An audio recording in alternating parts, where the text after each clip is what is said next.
Kemudian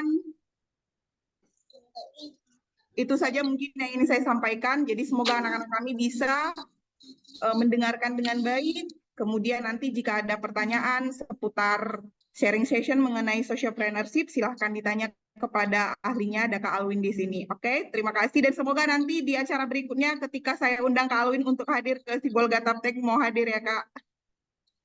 Oke, thank you. Saya kembalikan ke moderator.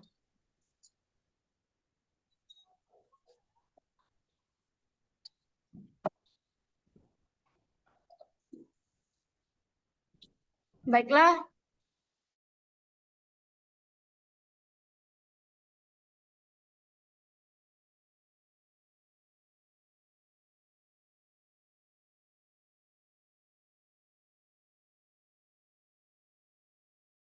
sedikit tentang Kak Alwin ini.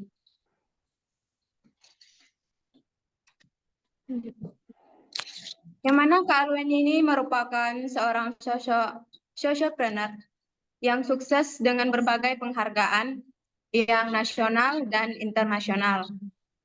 Nah, dapat teman-teman lihat yang ditampilkan.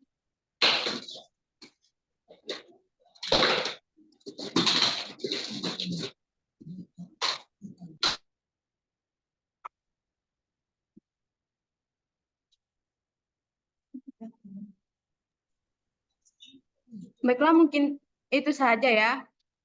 Nah, jadi langsung saja kepada Kak Alwin untuk menyampaikan sharing session kita pada Zoom kali ini. Kepada Kak Alwin, saya persilahkan. Terima kasih sebelumnya atas waktu yang diberikan oleh Kak Ira ya dan teman-teman sekalian. Ya, salam kenal ya seluruh teman-teman dari Sibolga Tapteng. Gitu ya. Baik. Assalamualaikum warahmatullahi wabarakatuh. Salam sejahtera untuk kita semua. Alhamdulillahirabbil alamin wa bihi nasta'in wa ala umuri dunya waddin. Summa salatu wassalamu ala anbiya'i wal mursalin ala alihi wa sahbihi ajma'in. Amin amin amma ba'du. Baik seluruh ini ya mahasiswa dari Al-Hidayah Al-Wasliyah ya Sibolga Tapteng. Terima kasih sebelumnya kepada Kak Ira yang telah memberikan kesempatan bagi saya untuk silaturahim dengan teman-teman sekalian, walaupun silaturahimnya masih online gitu ya. Nah, tapi insya Allah seru dan semoga bisa memberikan inspirasi bagi teman-teman sekalian. Baik, nggak usah berpanjang lebar mungkin ya. Saya coba inilah ya memberikan gambaran. Mungkin masih ada yang penasaran apa sih sociopreneur, apa ya perbedaannya dengan usaha yang lain gitu ya. Oke, mohon bantuan ini kepada host. Izinkan saya berbagi layar gitu. Jadi bisa masukin file. Nah, saya nggak banyak mungkin akan sharing ke teman-teman sekalian, lebih seperti ini ya, berbagi pengalaman aja, terus gimana proses ketika saya memulai gitu ya. Nah, semoga nanti bisa dipahami. Kalau nanti setelah saya sharing ke teman-teman, kemudian ada pertanyaan, nanti boleh ditanyakan baik di sesi ini ataupun setelah kegiatan ini gitu. Nah, sebelum mulai mungkin saya coba ini dulu ya, tes suara gitu. Kedengaran nggak ke teman-teman? Dan kelihatan nggak layar ini di layar kawan-kawan sekalian? Gitu. Kelihatan nggak kira-kira? Saya ya. Oke, kelihatan. Kemudian suaranya kedengaran Saudara meski dengan ketiadaan dia. Nah, suaranya kedengaran? Oke, suaranya kedengaran, cakep. Nah, berarti bisa mulai ya. Oke. Baik, kawan-kawan, saya simple aja mungkin akan sharing ke kawan-kawan sekalian. Nah, jadi kalau perkenalan mungkin tadi sudah dikenalkan juga namanya. Nah, ini saya nanti akan kenalkan dengan bentuk beberapa video gitu ya, yang mungkin bisa jadi bahan inilah ya, perkenalan lebih jauh gitu. Jadi nama saya Alwin Ong, saya sekarang tinggal di Medan. Kegiatan keseharian saya seorang wirausaha. Saya ada digital printing, namanya Narsis Digital Printing. Kemudian kita juga bikin mobil wisata, jadi kita beri nama MOWI, yaitu Mobil Wisata Edukasi Entrepreneurship gitu. Nah, teman-teman, ini nomor handphone saya. Saya cuma punya satu nomor gitu ya. Kalau nanti teman-teman ada kendala atau ada pertanyaan setelah sesi ini, boleh ngontak nomor saya. Cuman belakangan ini lagi heboh sebuah quote gitu ya, yang bunyinya seperti ini. Agar silaturahim tak putus, pinjam dulu 100 katanya. Nah, untuk yang ini nggak berlaku gitu ya. Jadi hanya lebih kepada teman-teman berdiskusi, insya Allah saya dampingi bagaimana bisa mandiri secara ekonomi. Nah, kemudian materi saya ini ada diletakkan di bit.ly/alwenong, nanti teman-teman bisa ambil. Selain materi tentang sociopreneur, digital marketing, public speaking, itu ada semua di situ. Silakan ambil, silakan gunakan, silakan bagikan ke sebanyak-banyaknya orang, gitu ya. Oke. Nah, mungkin saya mengawali dengan sebuah kisah dulu, gitu ya. Jadi saya menyelesaikan S1 saya di jurusan Ilmu Politik Universitas Sumatera Utara. Nah, mungkin perbedaan yang paling menonjol adalah ketika orang-orang banyak yang pengen kuliah, mereka langsung bisa kuliah karena orang tuanya punya ya, gitu. Sementara di masa saya dulu tidak seperti itu. Jadi saya harus benar-benar bekerja, harus bikin usaha untuk membiayai semua kehidupan kuliah saya gitu. Nah, ini foto-fotonya, nanti baru saya tunjukin videonya gitu ya. Kalau teman-teman tamat, mungkin teman-teman dapat gelar gitu ya. Kalau saya zaman dulu tuh beda, saya sebelum tamat udah dapat gelar. Dan gelarnya juga bukan gelar akademis, tapi gelar sosialis gitu ya. Nah, gelar saya adalah aduhai, agen dunia wal akhirat gitu ya kan. Kenapa dikasih gelar itu? Karena ketika di kampus dulu saya berusaha untuk menjual semuanya, apa aja yang bisa saya jual gitu ya.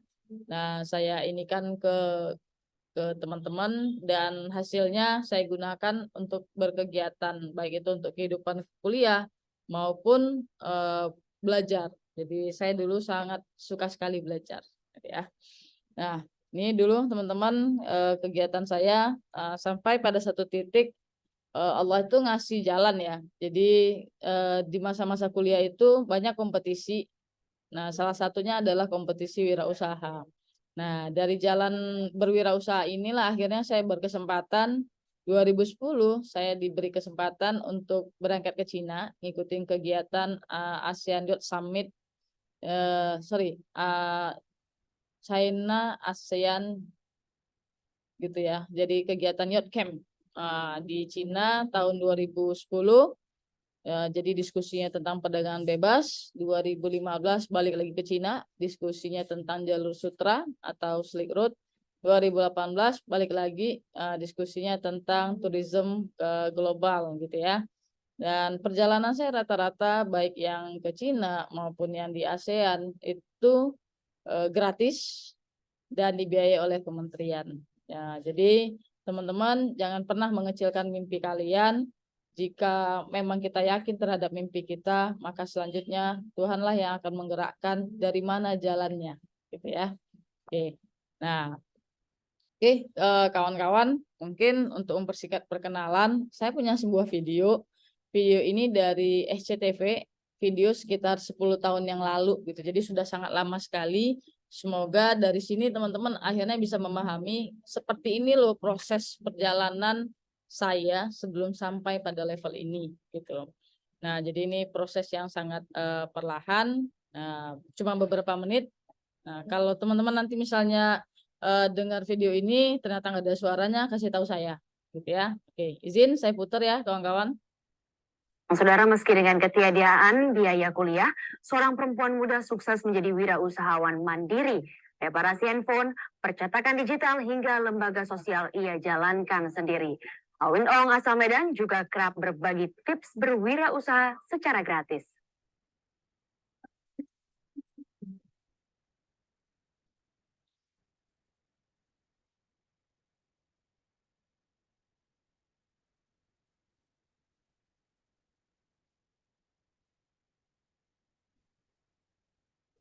Usai sholat duha, Alwen Ong mengendarai motornya dari rumah di wilayah Medan Baru menuju pusat kota Medan. Meski masih berusia 28 tahun, anak kedua dari 4 bersaudara ini telah memiliki segudang prestasi di dunia wirausaha. Mulai dari penghargaan wirausaha muda dari Kemenpora di tahun 2009 hingga menjadi anggota delegasi Indonesia ke Cina guna membahas perdagangan bebas. Terlahir sebagai seorang anak nelayan di pesisir tebing tinggi Sumatera Utara, tak mengubur harapan Alwen Ong meraih pendidikan tinggi. The power of kejepit ya. Kenapa saya bilang the power of kejepit? Karena pada waktu itu saya punya keinginan besar untuk kuliah. Tapi keuangan keluarga minim. Jadi boleh dibilang hampir tidak memungkinkan. Tapi saya punya satu pemikiran bahwa kalau kita mau, pasti ada jalan. Gitu. Akhirnya saya lulus di USU. Alhamdulillah ibu saya masih punya satu sertifikat tanah yang bisa dijual, dan itu untuk biaya kuliah saya pertama kali sebagai uang masuk.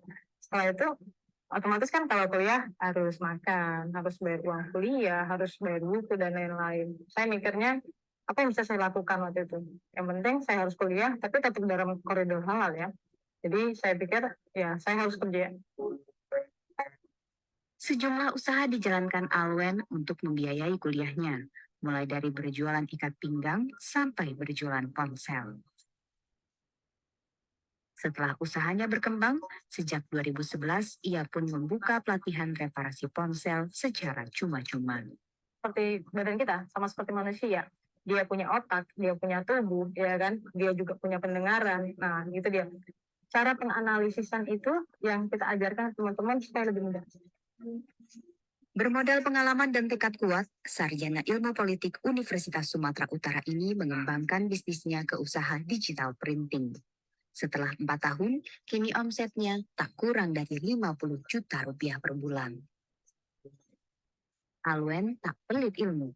Kiat-kiat usahanya dibagi secara cuma-cuma ke sesama wirausahawan muda di Kota Medan.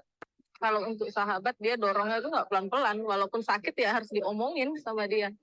Dia baik, tapi tegas. Pinter. Menyampaikan sesuatu itu dengan meyakinkan dan dia mengapakan dengan ibadah dulu. Kalau ibadah kita sudah selesai, baru itu usaha itu bisa selesai kan. Di situ saya yakinnya karena dia mengutamakan ibadah. Hubungan dengan Tuhan memang menjadi petunjuk jalan hidup Alwen. Dari dulu saya datang ke Kota Medan, Mas, jalan kaki Mas ke kampus, sampai naik sepeda keliling. Akhirnya bisa secara materi saya merasa sudah cukup gitu. Ya, sudah gitu. Nah, apa lagi yang dikejar seorang manusia di dunia ini kan gitu. Kita mau cari bahagia akhirat kan. 10% dari pendapatan All Company Indonesia miliknya digunakan Alwen untuk program kemanusiaan, mulai dari sunatan massal hingga program 1.000.000 koin 1.000 untuk membangun desa tertinggal di Lesten, Gayoluwes, Aceh. Alwen Ong paham, tantangan terbesar adalah membuka pemikiran orang lain untuk menyadari bahwa setiap manusia punya kelebihan masing-masing yang harus digali agar bermanfaat bagi sesama.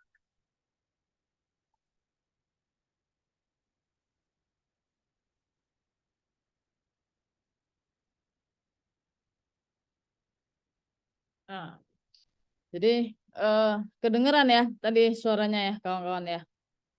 Oke, terima kasih. Nah, suaranya kedengeran ya. Dari ya.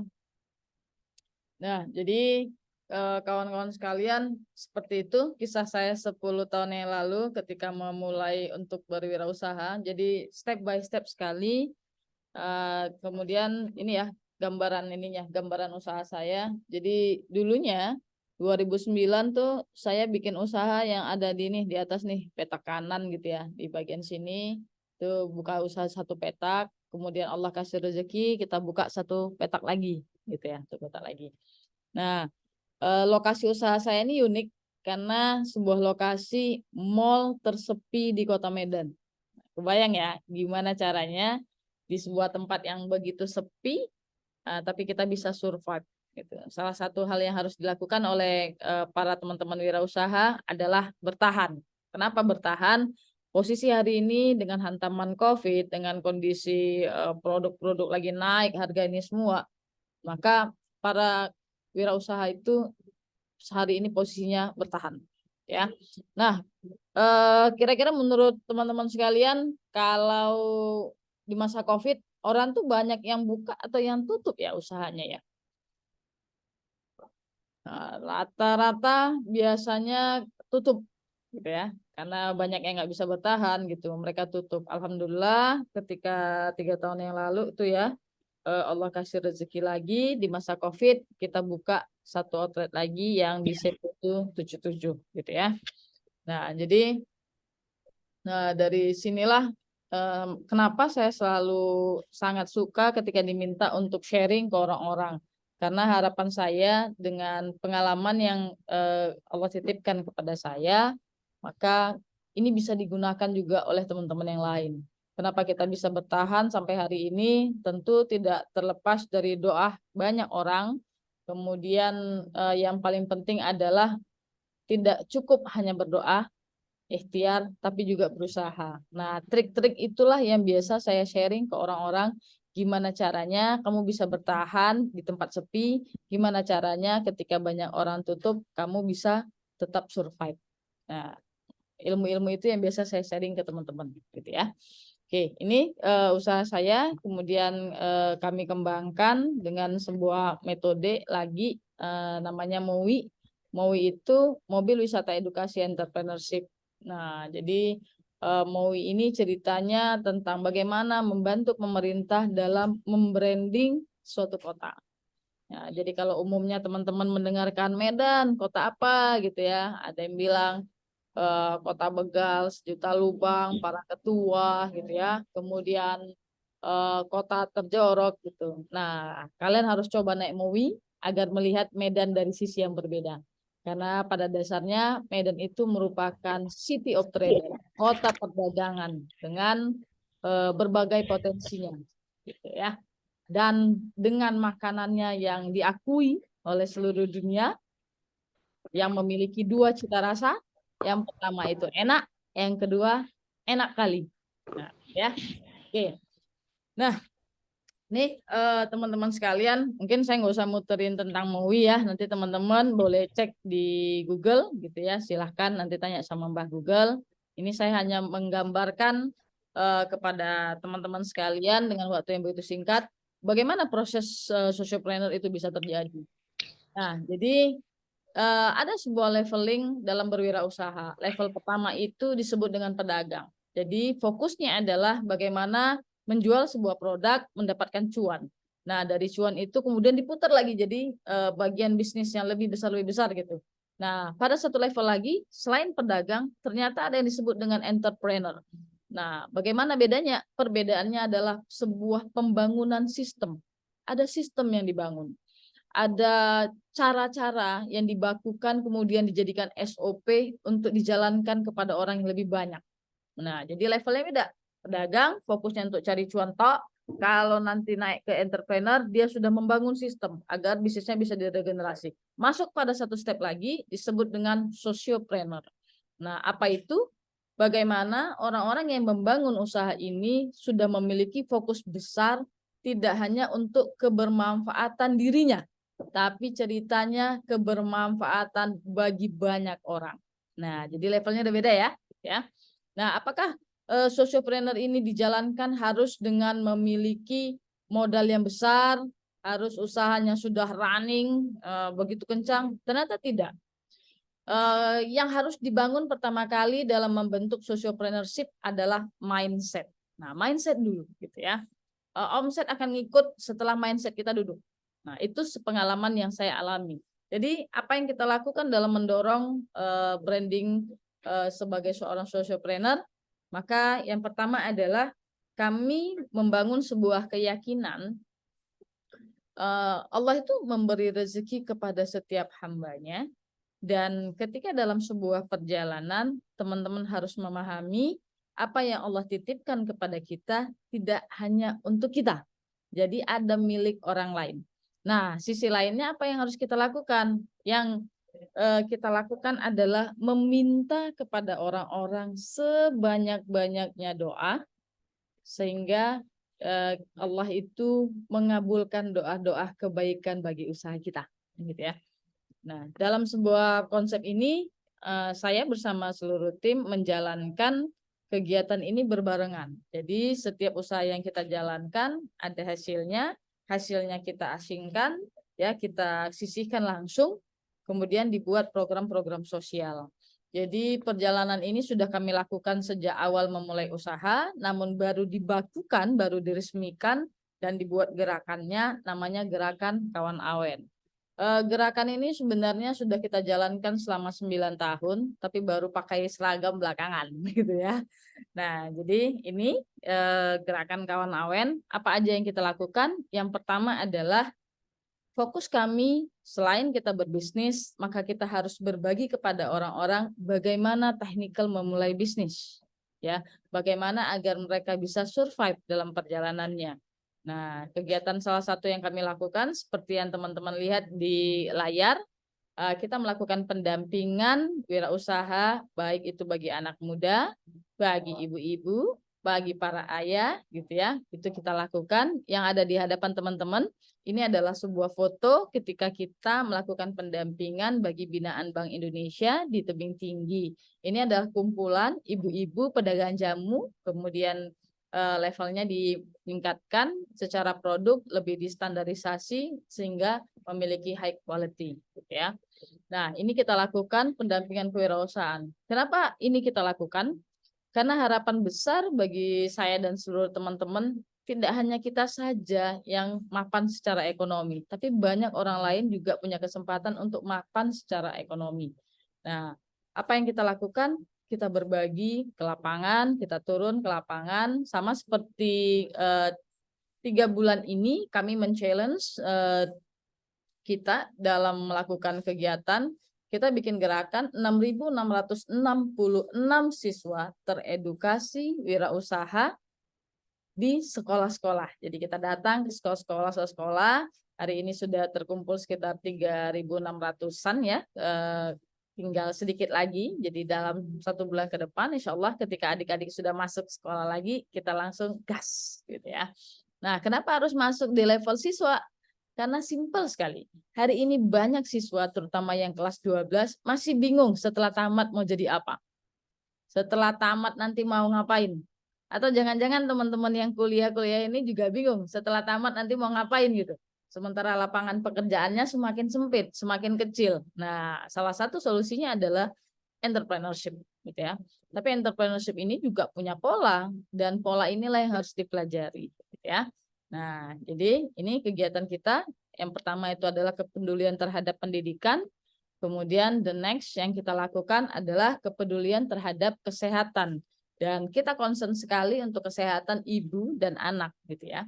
Nah, kenapa kita concern terhadap itu? Simpel sekali. Jadi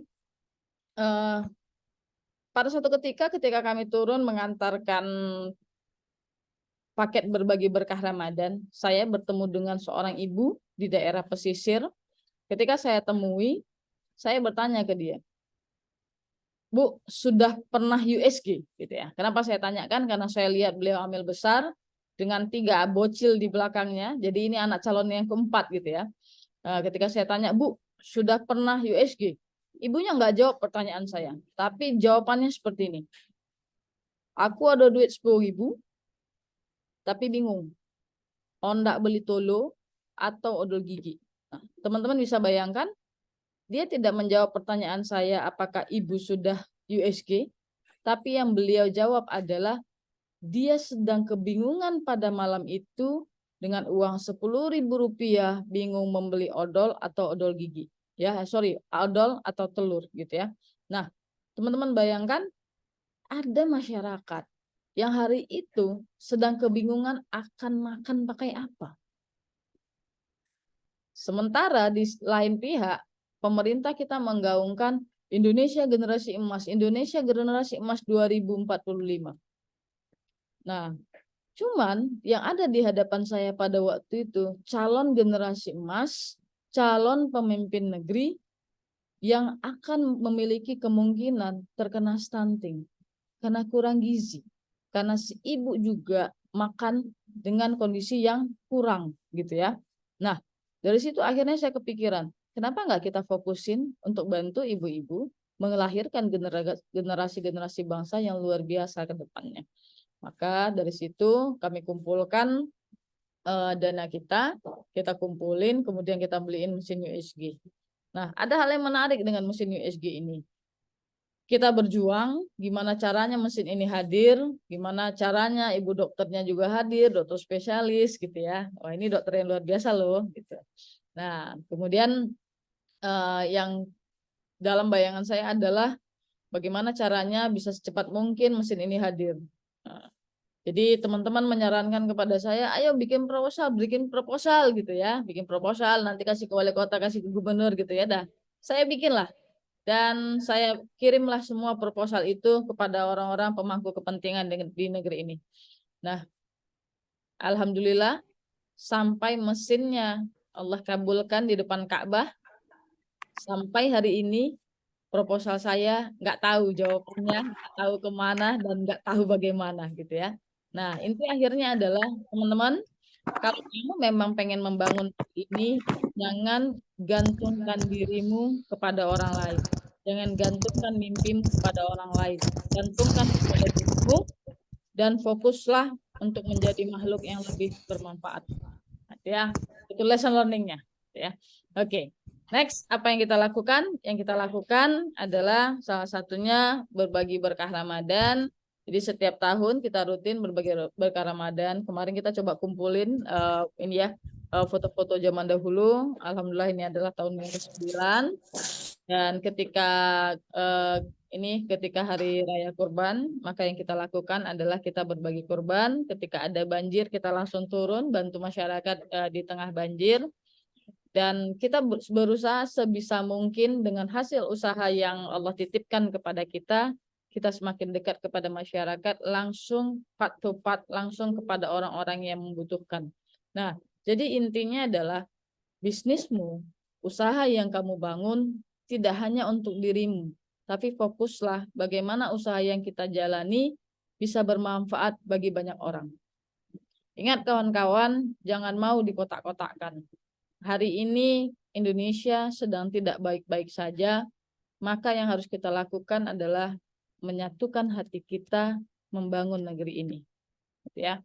Jadi fokus kepada apa yang bisa kita lakukan kepada masyarakat, nggak usah nanya apa yang sudah diberikan negara kepada kita, tapi kita balik sebuah pertanyaan besar, apa yang sudah kita lakukan bagi negeri ini, gitu ya.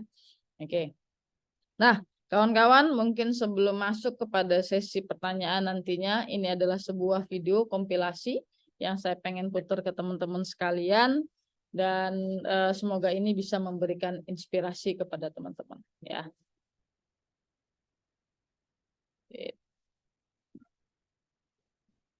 Melihat kondisi negeri terkini, kita tidak boleh hanya berdamai dengan keadaan. Lakukan terobosan-terobosan kebajikan untuk terus bertumbuh dan luas kebermanfaatan. Ibaratkan tanaman, ia akan tumbuh dengan baik jika dirawat dengan sepenuhnya. Layaknya negeri ini, kita perlu menyisihkan waktu, tenaga, pikiran, dan memberi kontribusi positif guna meluaskan cahaya kebajikan dan memajukan negeri. Mari satukan hati membangun negeri.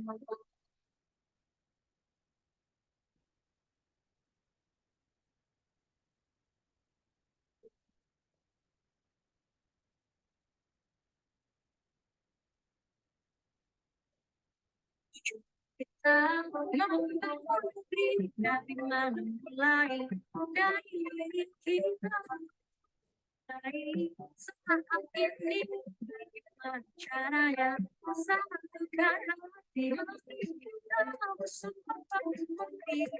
Kita mulai dari diri sendiri,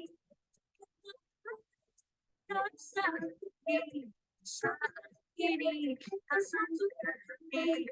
Ayo kita diri. Satukan hati, satukan langkah kaki. Kau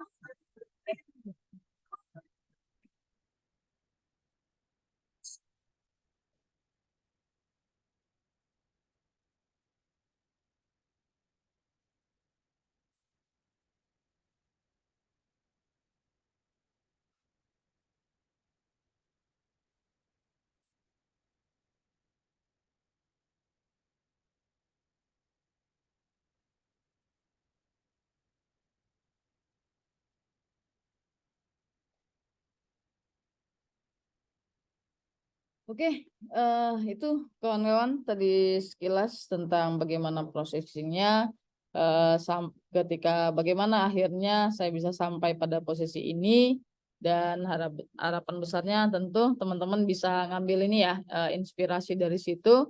Nah, ini saya sambung setengah jam ke depan dengan pertanyaan-pertanyaan dari kawan-kawan.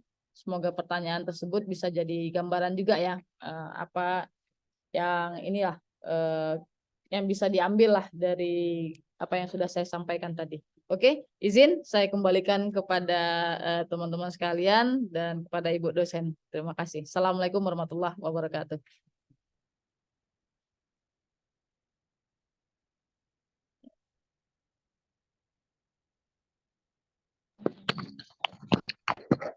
Baiklah, sekarang kita masuk ke sesi tanya jawab.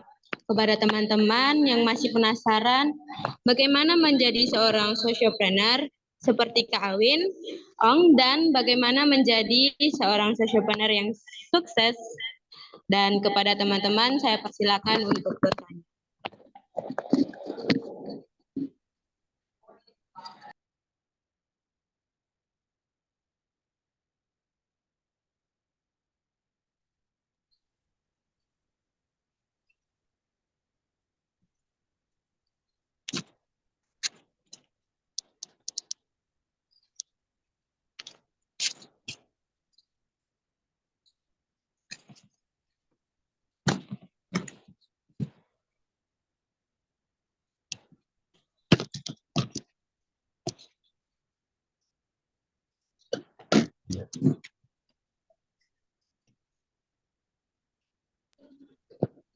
Ayo kepada teman-teman yang ingin bertanya, saya persilahkan.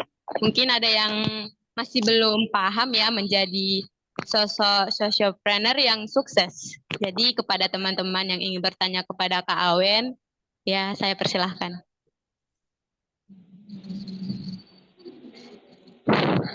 Baik, kepada Kak Lilis, saya persilahkan. Baiklah, Assalamualaikum warahmatullahi wabarakatuh.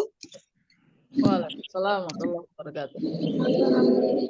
Jadi di sini kan saya ingin bertanya tentang the Digital Printing Entrepreneurship Training Program for 1013 15 Siblings Orphanage, yang artinya program pelatihan kewirausahaan digital printing kepada 1050 saudara panti asuhan.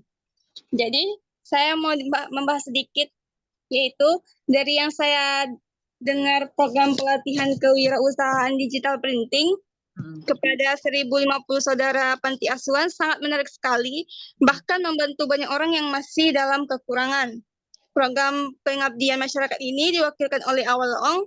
Permasalahan yang mereka hadapi saat ini adalah minimnya pengetahuan dan keterampilan untuk memulai suatu usaha.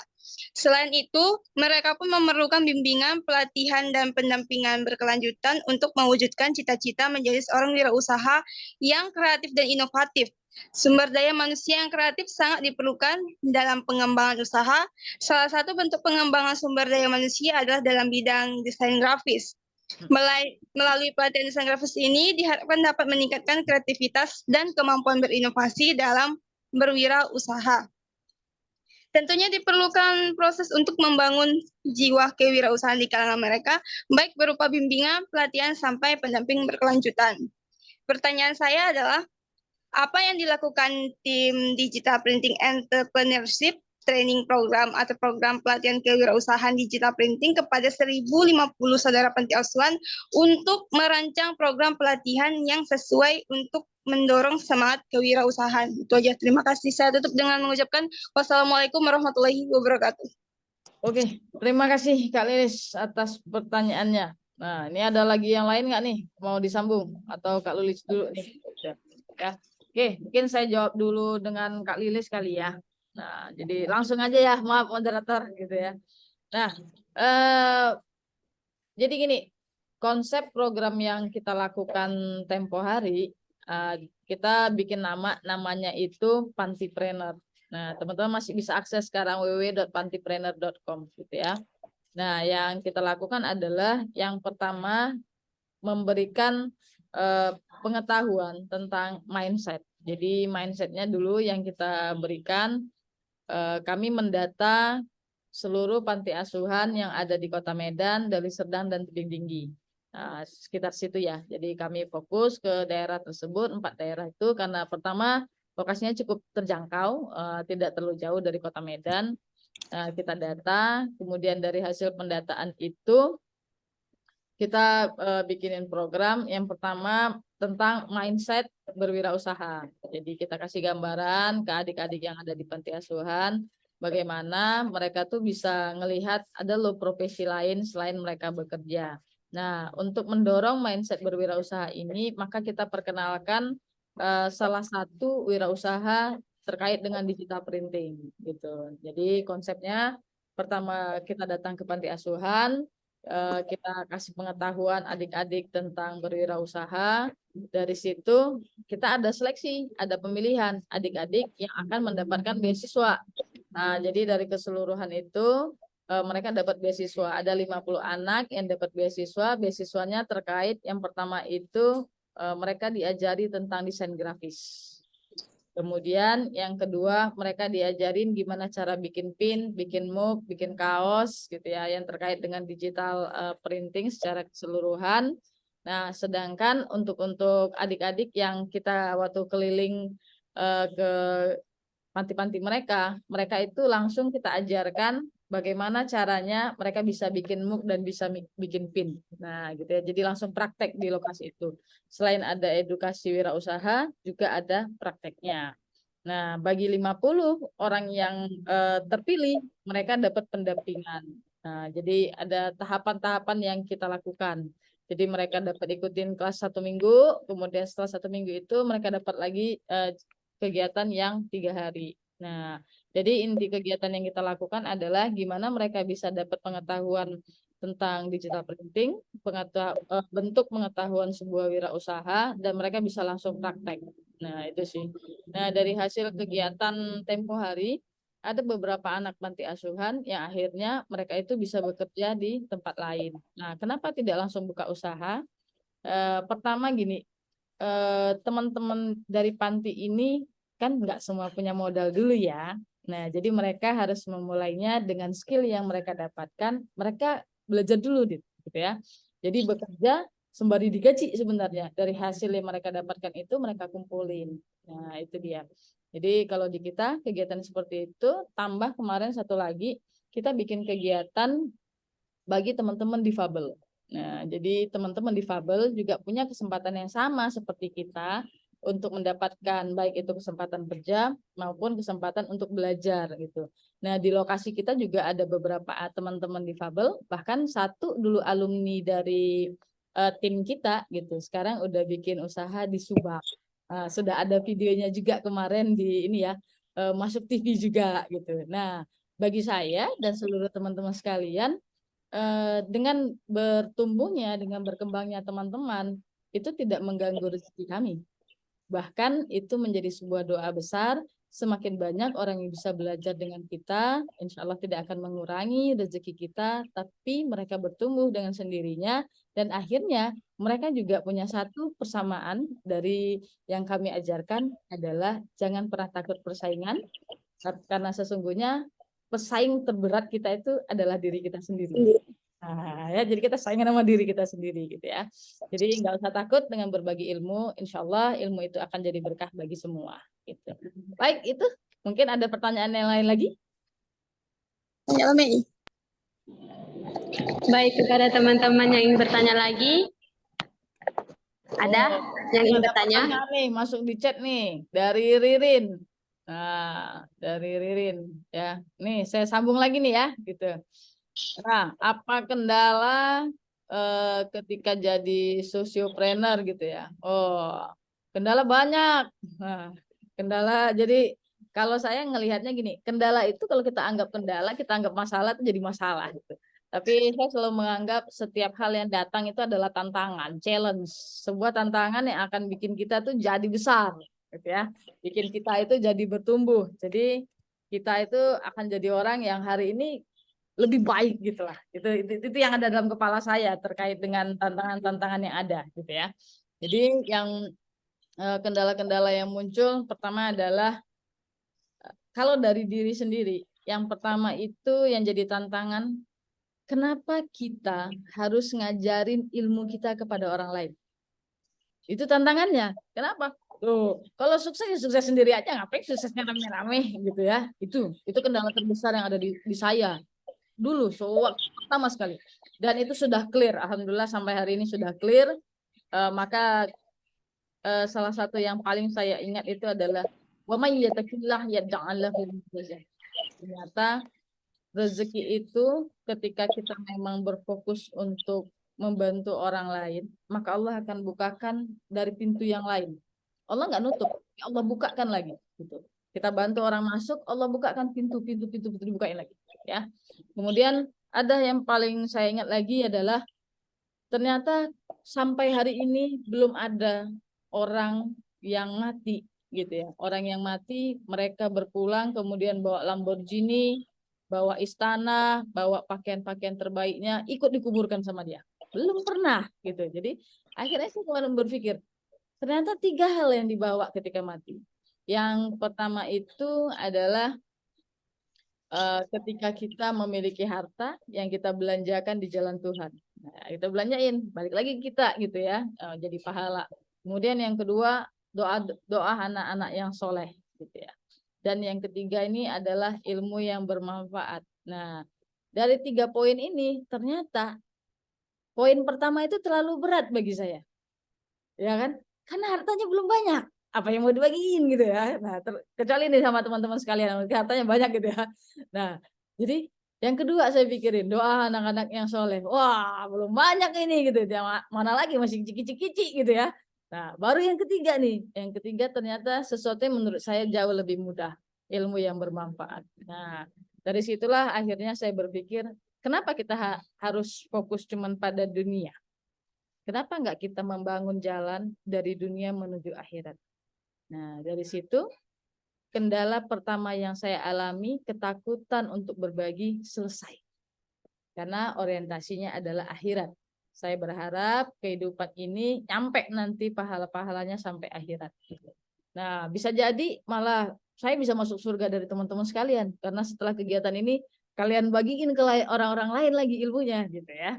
Nah, gitu juga bergulir lah istilahnya. Nah, kemudian kendala yang kedua, finansial. Tidak dipungkiri dalam membangun sebuah usaha dibutuhkan duit. Beli mesin kan nggak bisa pakai senyuman, pakai duit gitu ya. Mau sedekah juga nggak bisa pakai senyuman, pakai duit juga gitu. Kan lucu ada orang kelaparan kemudian kita datangi. Wah, lain ceritanya ya kan. Bisa bengkak-bengkak muka kita habis itu gitu ya. Nah, jadi kita sedekahnya juga dengan sesuatu hal yang memang dibutuhkan oleh mereka gitu ya. Nah, dari situ akhirnya saya berusaha bagaimana caranya secara finansial kita harus up dulu ya.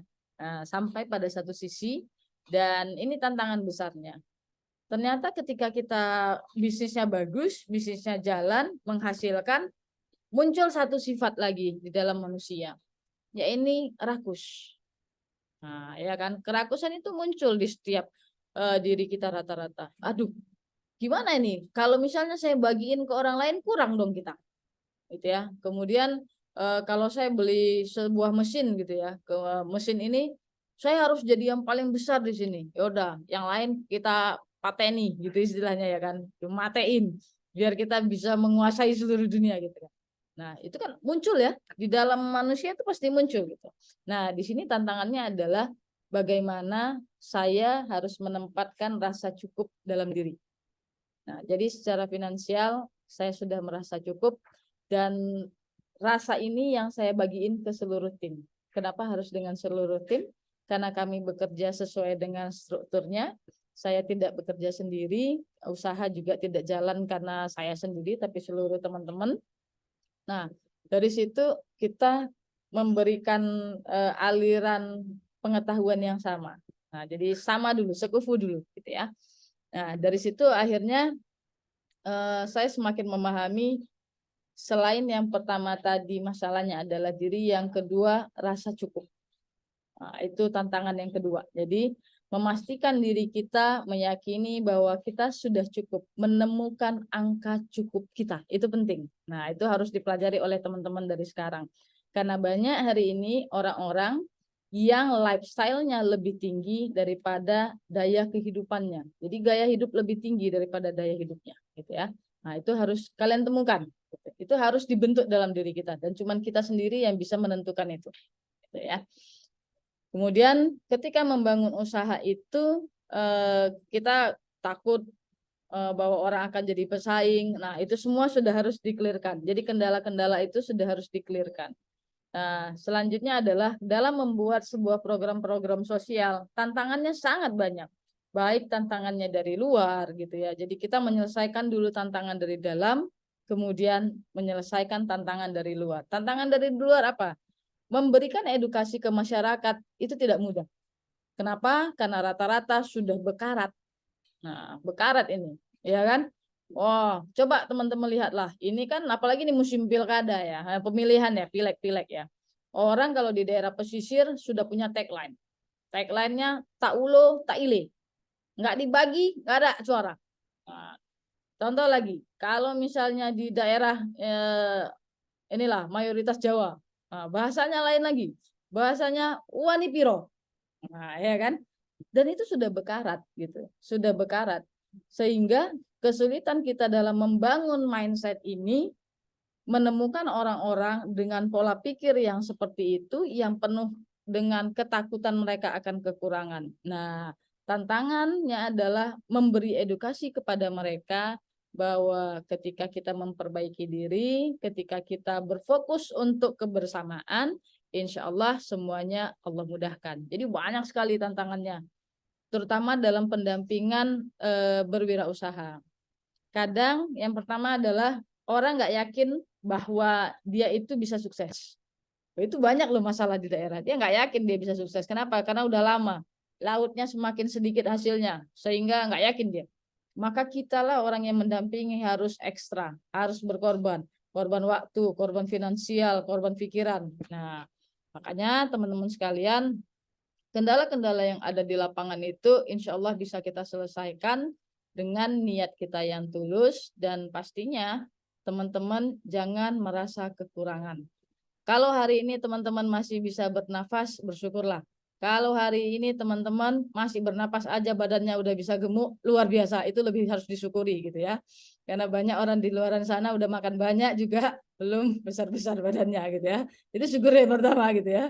Kemudian teman-teman juga harus bersyukur ketika Allah beri kesehatan, beri pengetahuan gitu. Itu harus disyukuri. Sehingga bentuk pensyukuran itu harus lebih dimaksimalkan dengan melihat hal-hal kecil yang ada di sekitar kita dan keseharian yang ada dalam diri kita. Karena sering sekali ketika kita kehilangan, kita baru tahu bahwa sesuatu itu berharga. Nah, gitu ya. Oke, so kendalanya ada di kita masing-masing, berusaha belajar untuk menyelesaikan kendala yang ada. Nah, ya. Oke, tanya lagi, lihat lagi ya. Pertanyaan selanjutnya. Oh, apa nih? Bentar ya, jadi banyak nih ya. Bentar ya. Perkenalkan, Dwi. Halo Dwi. Motivasi ke generasi muda. Udah saya omongin tadi sebenarnya itu. Motivasi apa yang tertanam dalam diri? Oke, sebentar. Apa yang tertanam gitu ya? Oke.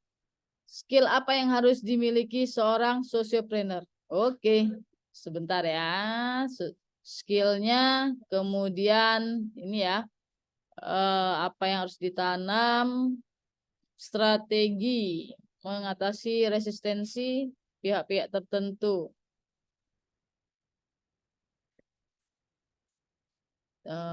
Terus model bisnis. Oke, ya. Wah, ini cakep-cakep pertanyaannya ya. Bisa jadi ngurut nih ntar ya. Eh,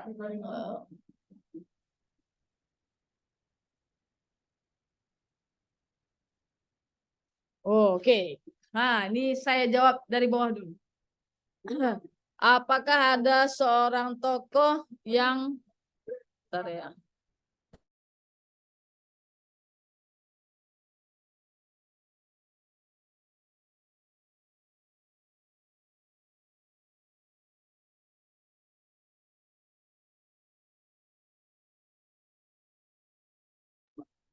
Oke, nah ini saya jawabnya dari bawah ke atas itu pertanyaannya. Jadi yang pertama adalah apakah ada tokoh yang memotivasi untuk jadi orang sukses?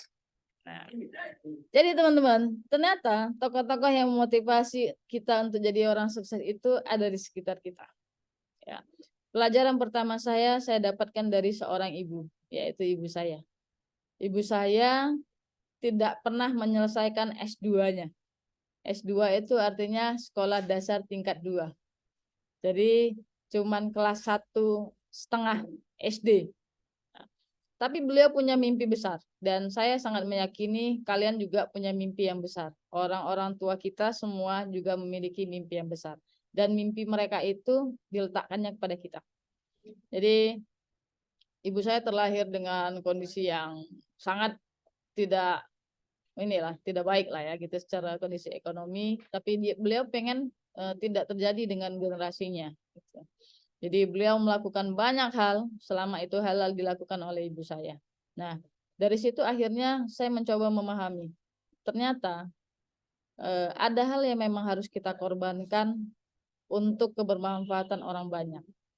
Nah, jadi sebelum sampai pada posisi itu kita harus menetralkan terhadap diri kita.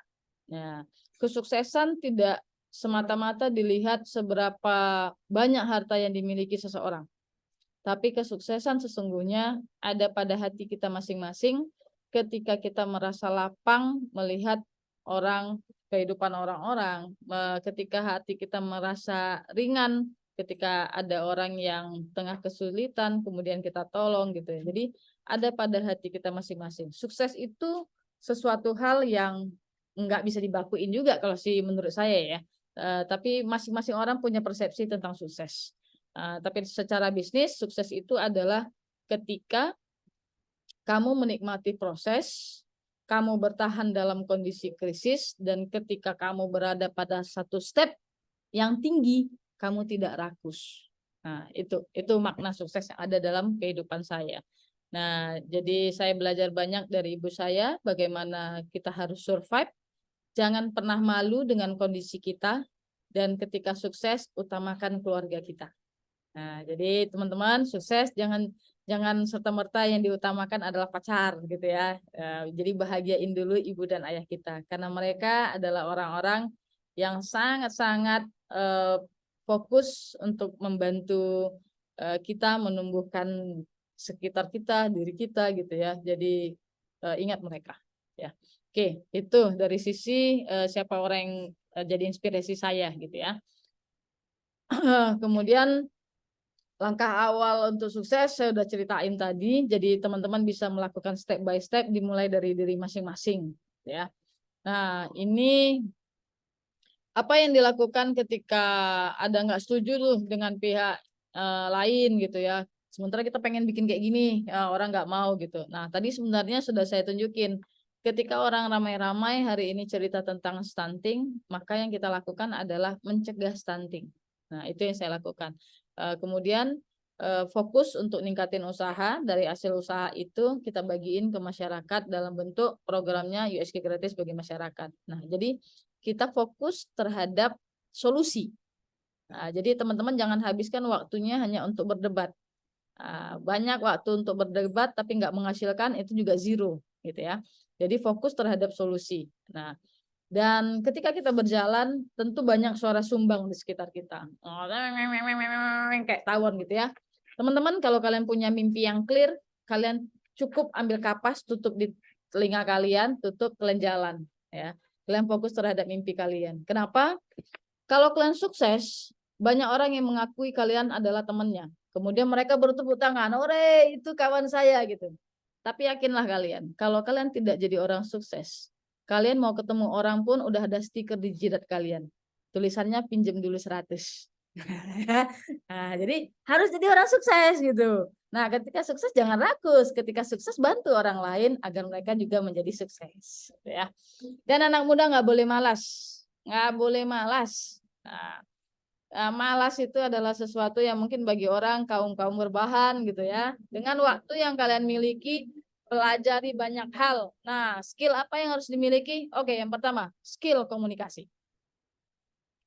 Nggak ada ceritanya orang nggak bisa ngomong. Kalau dia mau belajar, dia akan sering bisa ngelihat gimana cara orang berbicara, apa yang mereka bicarakan. Jadi komunikasi itu erat sekali dengan apa yang mereka baca, apa yang mereka lihat, apa yang mereka dengar.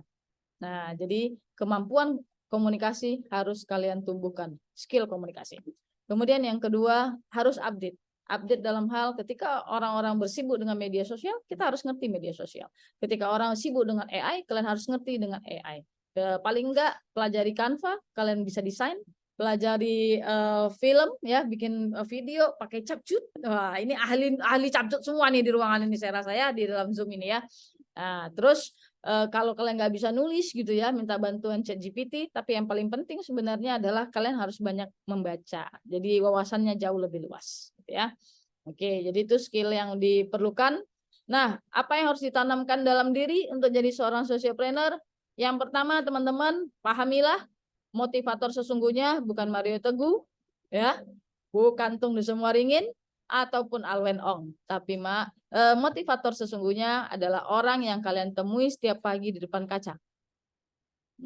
Jadi tahu sendirilah ya siapa yang ditemui. Tiba-tiba ada orang lain di situ, itu perlu jadi pertanyaan juga itu.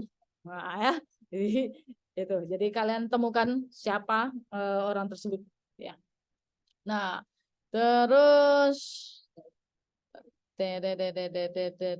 jadi kunci sukses sudah saya sampaikan tadi. Nah, apalagi nih? Kita baca lagi ya. Oke, selama kakak jadi seorang wirausaha, bagaimana pandangan kakak tentang usaha yang sekarang di beberapa tahun ke depan? Oh ya, cakep. Nah, jadi saya dulu mulai usaha, teman-teman udah lihat tadi videonya, bagaimana beberapa tahun yang lalu saya memulai usaha dari tahun 2009, pelan-pelan, 13 tahun yang lalu kita jalani, kemudian berkembang. Usaha saya yang pertama itu adalah cleaning handphone, teman-teman.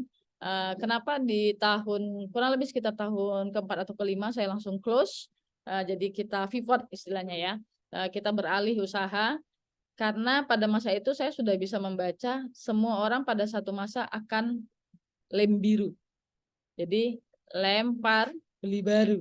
Nah, kenapa? Karena handphone makin murah, ada yang 100.000, udah jarang sekali orang yang akan fokus pada teknisi. Nah, saya pribadi juga sekarang kalau beli handphone 1 tahun, nah itu yang langsung cari lagi, karena kan selalu upgrade gitu ya. Nah, jadi kita cari apa yang tidak mati ibaratnya. Nah, salah satu bisnis yang nggak mati itu adalah bisnis printing, percetakan. Nah, apalagi di tahun-tahun pileg begini, semakin banyak orang narsis gitu ya. Ada yang narsisnya di pokok, ada yang narsisnya di tiang listrik gitu ya. Ada yang mau minta demo, ada yang dipin di kaos gitu. Pokoknya mukanya di mana-mana. Ah, itu adalah pangsa pasar saya. Nah, ya. Jadi selama ada pilkada, hiduplah semua percetakan di dunia. Gitu ya. Itu satu. Kemudian untuk rutinitas harian, selama masih ada orang yang ngasih hadiah, ngasih kado, berarti masih hidup lah. Nah, ya kan, karena kita makanya harus selalu dikampanyekan, berbagilah kepada sebanyak-banyaknya orang gitu ya. Hari Ibu, berbagilah hadiah kepada ibu yang ada foto ibu. Nah, gitu. Jadi ya itu kampanye tersembunyi. Kawan-kawan sekalian ya. Nah, jadi secara bisnis insya Allah senantiasa bertumbuh. Nah, sisi lain juga saya juga lagi bangun bisnis yang lain ya, konsultan juga kayak gitu ya, sudah kita lakukan karena saya dasarnya anak ilmu politik ya, saya juga bikin konsultan politik gitu ya. Jadi itu sesuatu yang berjalan running gitu ya. Nah, teman-teman, kalian bukan nggak boleh bikin bisnis banyak sekali jalan, tapi fokuslah pada satu alur terlebih dahulu. Ketika dia sudah duduk, sudah berakar, kalian baru lompat. Nah, jadi itu dia kuncinya, bukan tidak boleh untuk berjalan banyak, tapi fokus. Nah, ya. Oke, saya jawab lagi nih yang lain nih. Halo Wita, langkah awal. Oh, jadi gimana tuh langkah awal memperkenalkan bisnis? Nah, langkah awal memperkenalkan bisnis zaman saya dulu sebenarnya lebih enak dibandingkan zaman teman-teman sekarang gitu. Kenapa? Karena zaman dulu tuh orang yang bikin bisnis itu langka. Jadi orang masih menganggap itu sesuatu hal apa sih, ngapain sih bisnis gitu. Orang tua saya kan kaya 7 turunan gitu. Tapi sayang saya keturunan ke-8 gitu ya. Kayak gitu. Nah, jadi kawan-kawan sekalian, apa yang harus dilakukan? Kalian ketika memulai bisnis, fokus pada jenis bisnisnya, bangun brandingnya, fokuskan di digital marketingnya. Jadi bisnis nggak boleh cuma cerita offline aja, tapi juga cerita online. Kalau offline mungkin 40 kiri 40 kanan bisa mengetahui, tapi kalau masuk di online, di seluruh penjuru dunia orang bisa tahu, asal kamu tahu triknya. Nah, gitu ya. Oke. Terus langkah awal, bagaimana menggait tim di awal? Oh, saya lucu kalau bangun tim dulu. Bukan saya mengesampingkan pendidikan, tapi bagi saya dalam mempertemukan tim, saya yakin Allah itu akan ngasih jalan gitu ya. Makanya saya selalu berdoa, ya Allah berilah saya tim yang sama-sama meningkatkan ketaatanku kepadamu. Gitu. Jadi itu salah satu doa yang selalu saya ucapkan. Dan saya meyakini setiap orang itu punya potensi, sehingga saya nggak berbaku pada ijazah. Maaf ya teman-teman pendidikan gitu. Kenapa? Banyak orang yang punya ijazah tapi nggak punya attitude, ya, minim etika dan minim skill. Nah, jadi hal poin pertama yang saya lihat adalah orangnya harus jujur, berattitude gitu ya. Kalau skill bisa ditumbuhkan. Rata-rata kami semua yang ada di printing ini bukanlah orang printing. Bahkan banyak yang nggak bisa desain gitu. Jadi mulai dari nol, belajar sama-sama, megang mesin sama-sama, akhirnya bisa dipelajari. Jadi kuncinya yang pertama jujur, yang kedua berkeinginan untuk belajar, yang ketiga secara attitude dia harus bagus. Nah, jadi itu 3 poin itu cukup bagi saya. Kenapa saya juga merekrut teman-teman yang difabel? Logikanya gini kawan-kawan. Kalau teman-teman difabel sulit untuk membangun usaha, kemudian kita tidak memberikan mereka peluang kerja, mereka akan berada di mana? Nah, maka kitalah yang harus membuka kesempatan itu seluas-luasnya, gitu ya. Mereka juga orang yang luar biasa. Saya punya tim yang tunarungu, tapi beliau bisa nyablon. Nah, ya kan? Punya tim yang tunarungu, beliau bisa belajar, gitu ya. Nah, jadi tidak ada hambatan sebenarnya yang tidak bisa dilalui kalau kita semua saling mendukung. Nah, itu poin itu yang penting ya. Oke, bagaimana caranya mempertahankan komunitas sosiopreneur? Oh, simple. Jangan money oriented. Nah, saya mengambil sebuah filosofis dari Kiai Haji Ahmad Dahlan. Jadi kalau beliau katakan hidup-hidupilah, ya ini ya, simpelnya gini aja. Hidup-hidupilah sebuah organisasi, tapi jangan hidup dari organisasi itu. Nah, maka semua orang yang ada di kita, mereka bangun bisnis sendiri, mereka jalan sendiri. Kami juga tidak membakukan harus pakai seragam atau gimana, enggak gitu. Jadi diri kamu saja, dan yang paling penting ingat, satukan hati membangun negeri. Nah, gitu ya. Oke, yang mana lagi nih? Wow, bagaimana cara seorang introvert menjadi sosiopreneur? Kawan-kawan sekalian, mungkin kalian ngelihat saya adalah orang ekstrovert ya, gitu. Dulunya saya adalah orang yang introvert, sangat punya ketakutan ketika ketemu dengan orang. Jadi saya butuh waktu untuk mengenal orang. Ada jeda. Kalau orang mungkin langsung, apa kabar lagi, salam gitu ya. Seiring berjalannya waktu gini, saya pernah disampaikan oleh Pak Renal Kasali. Jadi waktu di rumah perubahan saya giniin sama Pak Renal Kasali, kamu orangnya terlalu kaku. Oh yaudah, saya bilang kan, baik. Dalam kehidupan ternyata ketika dalam kegiatan sosial kita nggak boleh terlalu kaku. Nah, saya belajar besar, sangat pelajaran besar yang saya dapatkan ketika itu adalah kita mungkin nggak bisa jadi seperti tukang balon menyenangkan semua orang, tapi kita bisa memberikan sebuah impression di awal bahwa kita hati kita itu sama loh, luar dalam sama. Sehingga diawali dengan sebuah senyuman dan kita berusaha untuk menyampaikan. Itu tadi yang saya katakan ke teman-teman, belajarlah untuk berkomunikasi. Nah, jadi itu stepping pelajaran yang saya dapatkan. Sehingga sampai hari ini saya biasanya bisa langsung, halo apa kabar, assalamualaikum, saya Alwen, oh gitu. Kalau dulu itu sulit banget di saya gitu. Jadi teman-teman jangan berhenti pada bungkus introvert ataupun ekstrovert. Nah, kalau kamu adalah orang baik, maka kamu harus tularkan kebaikan itu ke sebanyak-banyaknya orang. Nah, ya. Oke, ini banyak banget nih ya. Langsung ini.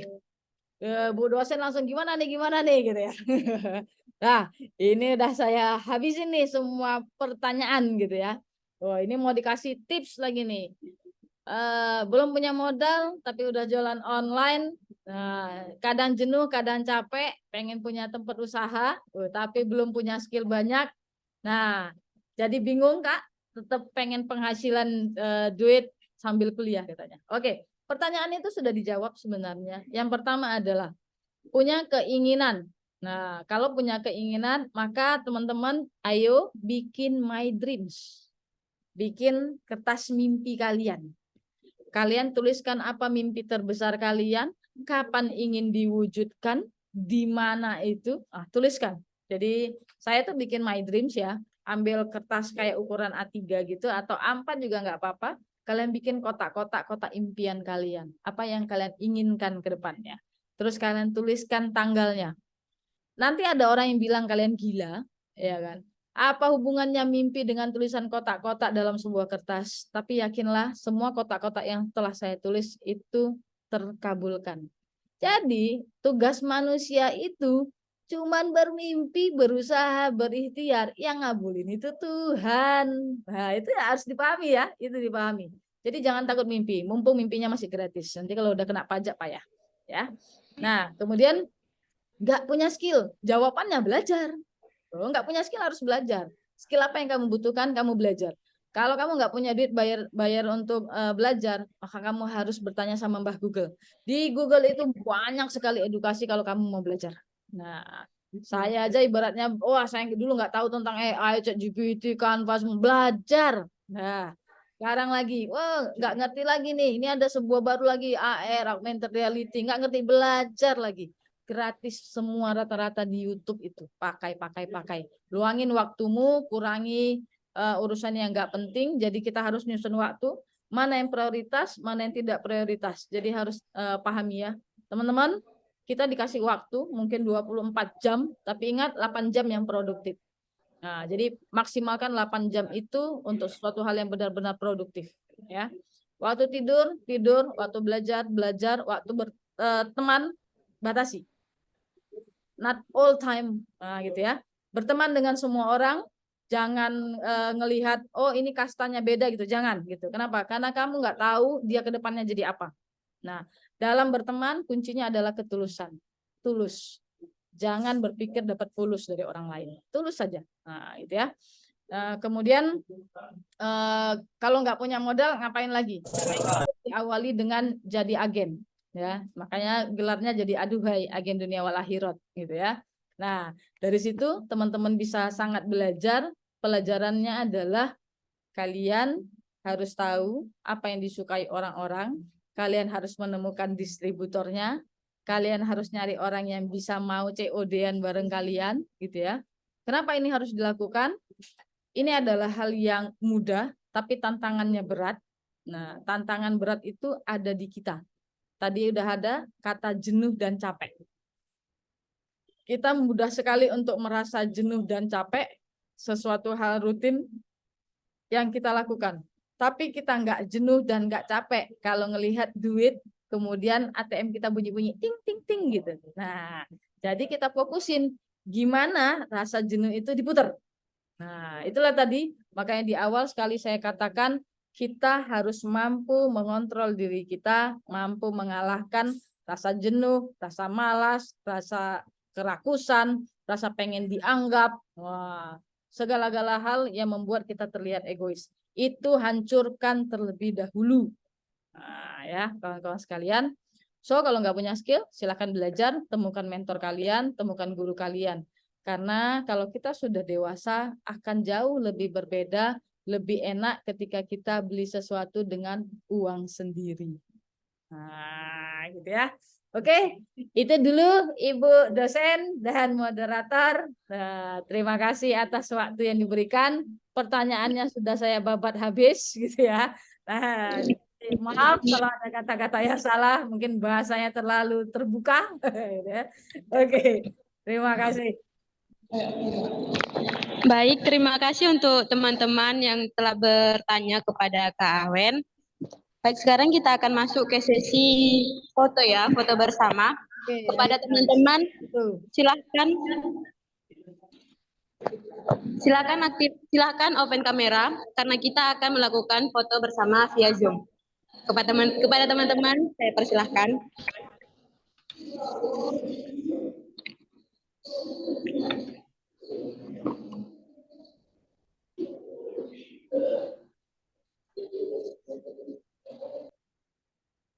Banyak orangnya ya.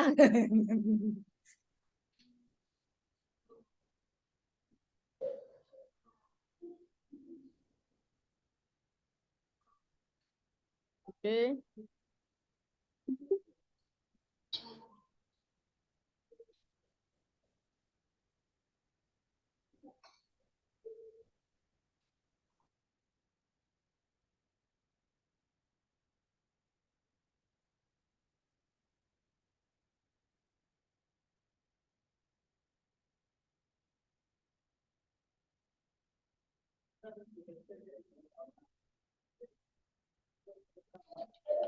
Belum ya? Ya udah, ya udah. Silahkan kepada teman-teman yang ingin berfoto.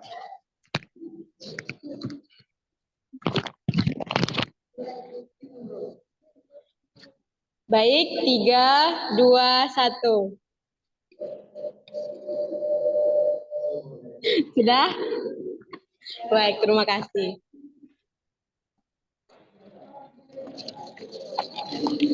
Baiklah, mungkin itu saja yang bisa kita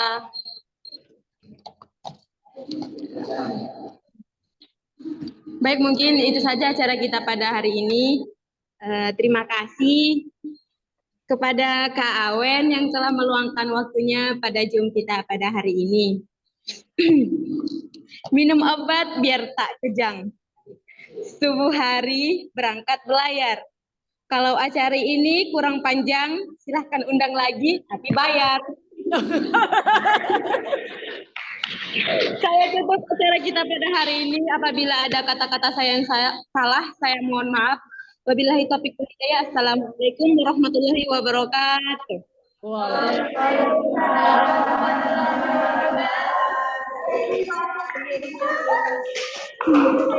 Assalamualaikum.